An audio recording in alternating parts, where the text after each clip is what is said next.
नमस्कार दोस्तों।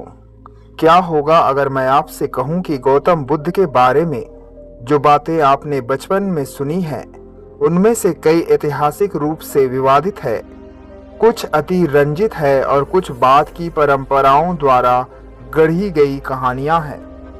क्या सच में सिद्धार्थ ने पहली बार 29 साल की उम्र में एक बूढ़े व्यक्ति को देखा था? क्या वे अपनी पत्नी और पुत्र को छोड़कर रात में भाग गए थे? क्या वे केवल चमत्कार दिखाने वाले संत थे?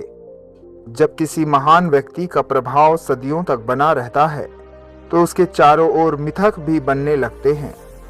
आज के वीडियो में ऐसे ही बुद्ध के जीवन के 10 मिथकों को जानने का प्रयास करेंगे। हमारा उद्देश्य किसी की आस्था को ठेस पहुंचाना नहीं, बल्कि इतिहास, तर्क और बुद्ध के मूल संदेश को समझाना है। तो पहला मिथक, 29 साल की उम्र में पहला दुख का दर्शन। बुद्ध के जीवन में 4 दृश्यों की कहानी सबने सुनी है: बूढ़ा, बीमार, मृत व्यक्ति और एक सन्यासी। पर जरा सोचिए, एक राजकुमार जो राज्य में घूमता हो, क्या वह 29 साल तक इनसे अनजान रह सकता था? अधिकांश इतिहासकार इसे प्रतीकात्मक मानते हैं।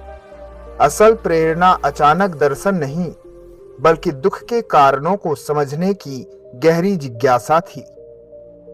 दूसरा मिथक, रात के अंधेरे में परिवार को छोड़कर भागना।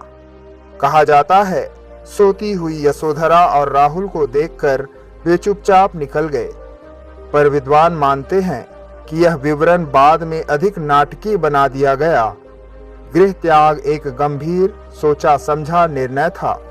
सत्ता और वैभव छोड़कर सत्य की खोज, उन्हें भगोड़ा कहना उनके साहस को कम आंकना है। तीसरा मिथक, केवल चमत्कारों से लोगों को प्रभावित करना। कथाओं में बुद्ध को हवा में उड़ते दिखाया जाता है, पर उनकी मूल शिक्षा तर्क और आत्मनिरीक्षण पर टिकी थी। उन्होंने कहा था, किसी बात को केवल इसलिए मत मानो क्योंकि गुरु या परंपरा कह रही है। पहले स्वयं समझो।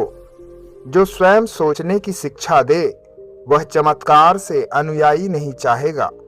उनका सबसे बड़ा चमत्कार था लोगों की सोच बदलना। चौथा मिथक, बुद्ध नास्तिक थे इसलिए आध्यात्मिक नहीं थे। बुद्ध को नास्तिक कहकर उनकी सोच सीमित कर दी जाती है, पर उनका सवाल था, मनुष्य दुखी क्यों है और मुक्ति कैसे मिले?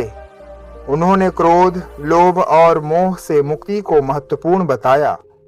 उन्हें केवल आस्तिक नास्तिक के खाने में बांधना उनकी विशाल सोच को छोटा करना है। पांचवा मिथक, विष्णु के अवतार। आज कई लोग बुद्ध को विष्णु का अवतार मानते हैं, पर यह मान्यता बाद की परंपराओं में विकसित हुई। ऐतिहासिक बुद्ध ने स्वयं को कभी देवता नहीं कहा। उन्होंने खुद को एक जागृत मनुष्य बताया और कहा कि यदि एक मनुष्य जाग सकता है तो हर कोई जाग सकता है। छठा मिथक, संसार त्यागने की शिक्षा। बुद्ध का संदेश दुनिया छोड़ना नहीं था। उन्होंने मध्यम मार्ग सिखाया, ना अत्यधिक भोग, ना अत्यधिक त्याग, बल्कि संतुलन। वे भागने की नहीं, जागरूक होकर जीने की शिक्षा देते हैं। सातवां मिथक, केवल एक धर्म गुरु। बुद्ध के विचार सार्वभौमिक थे। उन्होंने किसी जाति या वर्ग को श्रेष्ठ नहीं बताया, बल्कि कहा, जिसके कर्म अच्छे हैं वही श्रेष्ठ है।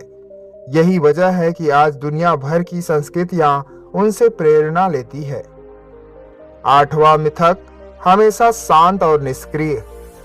बुद्ध को अक्सर केवल शांत बैठी मूर्ति के रूप में दिखाया जाता है, पर असल में वे अत्यंत सक्रिय थे। हजारों किलोमीटर यात्राएं की, संवाद किया, भेदभाव के खिलाफ आवाज उठाई। शांति का अर्थ कमजोरी नहीं, शक्ति पर नियंत्रण है।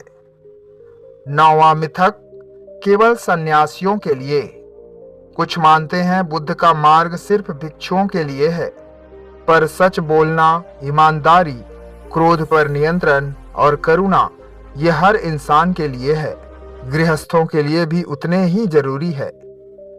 10वां और अंतिम मिथक, केवल अतीत के महापुरुष। यह सबसे बड़ा झूठ है। बुद्ध सिर्फ इतिहास की तस्वीर नहीं, एक विचार है। जब आप बिना सोचे विश्वास करने से इनकार करते हैं, जब क्रोध की जगह करुणा चुनते हैं, जब परिस्थितियों को दोष देने के बजाय खुद को बदलते हैं, वही बुद्ध है। वे 2500 साल पहले नहीं, हर उस क्षण में है जब कोई मनुष्य जागरूक होकर जीता है। तो अंत में निष्कर्ष यही है कि महान व्यक्तियों के जीवन के चारों ओर कहानियां बनना स्वाभाविक है, पर बुद्ध का असली महत्व उनकी कथाओं में नहीं, उनकी शिक्षाओं में है। उन्होंने अंधविश्वास नहीं, सोचने की शक्ति दी। धन्यवाद।